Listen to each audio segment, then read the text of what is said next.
Nous sommes toujours aux expositions Aves, ici à Namur, qui sont en fait la 12e édition et non pas la 14e, comme nous vous le disions sur la précédente interview. Je suis avec Benoît Ferron. Bonjour Benoît. Bonjour. Tu es de Bruxelles, si je ne dis pas de bêtises. Oui. Alors Benoît, tu nous présentes une exposition un petit peu particulière, puisque à Namur, ici aux Expos Aves, on a l'habitude de voir des paysages, de l'animalier. C'est généralement la thématique principale des exposants. Toi, de ton côté, tu as souhaité nous présenter une exposition qui sort un petit peu des sentiers battus par rapport à ce qu'on a l'habitude de voir, qui est une exposition de portraits faite sur une certaine zone de l'Afrique. Est-ce que tu pourrais nous en dire un petit peu plus ? Oui, tout à fait. Donc, c'est une expo qui s'appelle Portrait du Rift, qui donc regroupe une vingtaine de portraits grand format de tribus de la vallée du Rift. Alors oui, pourquoi ici à Namur ? Je pense que en fait, c'est les organisateurs du festival qui avaient vu mon expo l'année dernière à Bruxelles et qui se sont dit que ça serait peut-être bien d'élargir un peu la thématique parce que bon, l'homme n'est pas opposé à la nature et la nature n'est pas opposée à l'homme et en plus ce sont des tribus qui vivent encore en grande harmonie avec la nature et justement dans un cadre tout à fait désurbanisé. Et donc pourquoi pas ici et pourquoi opposer la nature et les hommes ? On reste dans un environnement, un biotope naturel. Et, effectivement, il y a les animaux, la flore. Dans une très très belle région qui est la région de tous les grands parcs animaliers africains en plus. Donc c'est un endroit où il y a énormément de faune et de flore et de paysages assez extraordinaires. Que j'ai photographié par ailleurs aussi, mais ici c'est l'expo, c'est sur les peuples du Rift. Et cette zone couvre quel pays ? Alors c'est la vallée du Rift principale qui débute au nord de l'Éthiopie, donc près du golfe d'Aba, à Djibouti, et donc qui descend le long de toute cette frange qui regroupe une série de lacs et de volcans, et qui traverse donc Djibouti, l'Éthiopie, le Kenya et le nord de la Tanzanie, jusque plus ou moins au sud du Kilimandjaro. Alors pour photographier toutes ces personnes, tu vas au contact des populations. Comment est-ce que tu t'y prends et quel accueil te réserve-t-elle ? Alors bon, l'expo, ça fait entre 10 et 15 ans de photos, ça fait une quinzaine de voyages, donc comment je m'y prends ? Ça a un peu évolué au fil du temps. Disons que tous mes derniers voyages, ils sont organisés avec quelqu'un qui s'appelle Jean-Yves Marteau, qui est un organisateur de voyages, mais qui est un grand spécialiste de cette région et qui vit maintenant à Nairobi, au Kenya, où il organise des treks dans toutes ces régions.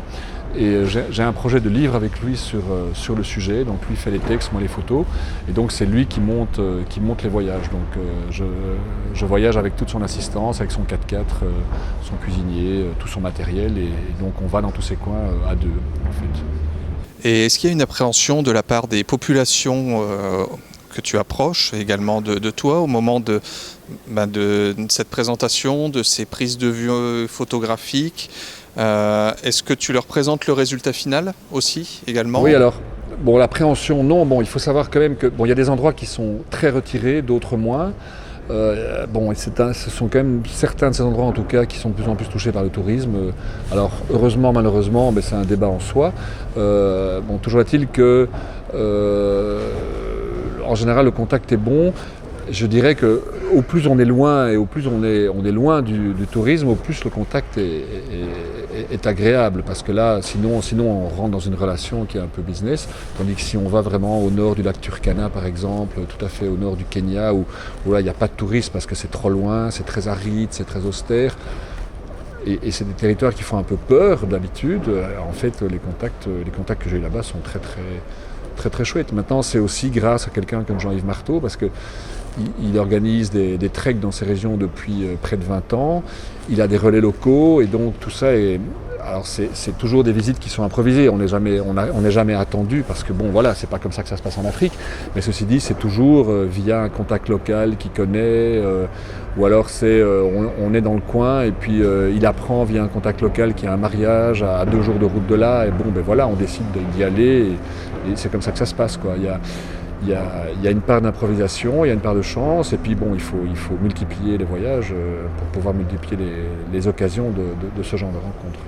Et dans ta façon de faire la photo auprès de ces personnes, comment est-ce que tu t'y prends ? Est-ce que c'est toute une logistique qui arrive avec le photographe, toutes les personnes qui vont aller autour, qui vont t'aider, les assistants? Est-ce que tu es tout seul? Est-ce que tu mets en place un studio assez évolué? Comment est-ce que ça fonctionne? Oui, alors si tu as vu mon expo, tu verras que c'est pas de la photo ethnologique où on voit le cadre de vie, etc. Je fais ça par ailleurs aussi, j'ai plein de photos comme ça, mais ce que j'expose, moi j'essaie vraiment de montrer la beauté de la personne, et surtout ce que j'essaie de montrer, c'est que toutes ces tribus différentes, toutes ces ethnies différentes ont toutes des modes de vie différents, des habitudes vestimentaires différentes, des colliers, des bijoux qui sont pour chacune de ces tribus tout à fait propres à leur identité.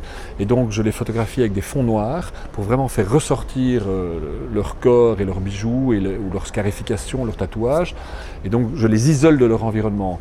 Et donc oui, la façon dont ça se passe, c'est que j'installe un studio en plein air avec des bâches noires.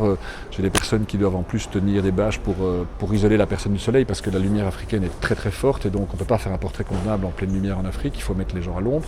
Donc oui, ça demande un peu d'assistance et un peu d'organisation. Mais ça se passe très bien. Et puis avec les Africains, on attache les bâches avec des bouts de bois, des machins, des trucs. Enfin, ils sont super ingénieux, donc on trouve toujours une solution. On peut avoir de magnifiques photos. En fait, il y a un petit peu de bricolage derrière. Oui, il y en a beaucoup de bricolage. Beaucoup de bricolage. Absolument, tout à fait. Alors ce travail qui dure, comme tu disais, depuis une bonne décennie à peu près, comment est-ce que tu arrives à concilier tes activités personnelles, professionnelles, de loisirs? Ben oui, ouais, c'est le même problème pour tout le monde, quoi. On a une vie bien chargée, bien occupée, un métier très prenant, qui est passionnant en soi, et puis on a cette passion pour la photo, dans laquelle j'essaie d'investir beaucoup de temps, mes temps libres, et puis voilà, c'est un peu une activité accessoire à côté, mais bon voilà. C'est une vie à 200 à l'heure, très chargée, mais bon voilà, quand on a la passion, on ne peut pas lutter contre ça. Et ce qui donne au final une très jolie exposition que j'ai vue, et qui est une très très belle photo, haute en couleur surtout. Oui, en fait, également. C'est tiré sur un papier barité qui est très très beau, et donc il y a tous des fonds noirs, et ce papier fait que les fonds sont très profonds, et donc les personnages, on donne un peu l'impression de ressortir de la photo avec des couleurs qui sont assez éclatantes et qui donnent vraiment très très bien. Enfin, c'est ce qu'on me dit généralement. Et quel est l'avenir de cette exposition? Alors je l'ai exposée dans un très bel endroit à Bruxelles l'année dernière, où j'ai eu beaucoup de monde. Elle est maintenant ici à Namur, et puis j'aimerais beaucoup l'exporter en dehors de la Belgique, et donc on est en train de réfléchir à ça pour pouvoir lui donner une vie encore pendant un certain temps. Et ben on lui souhaite en tout cas une belle continuation, que ce soit en Belgique, en France, en Europe ou même ailleurs. Sait-on jamais? On verra, si, en tout cas. Espérons. Et puis on te souhaite une bonne continuation sur ce festival, et nous on se retrouve très vite pour une autre interview. Merci Benoît. Merci.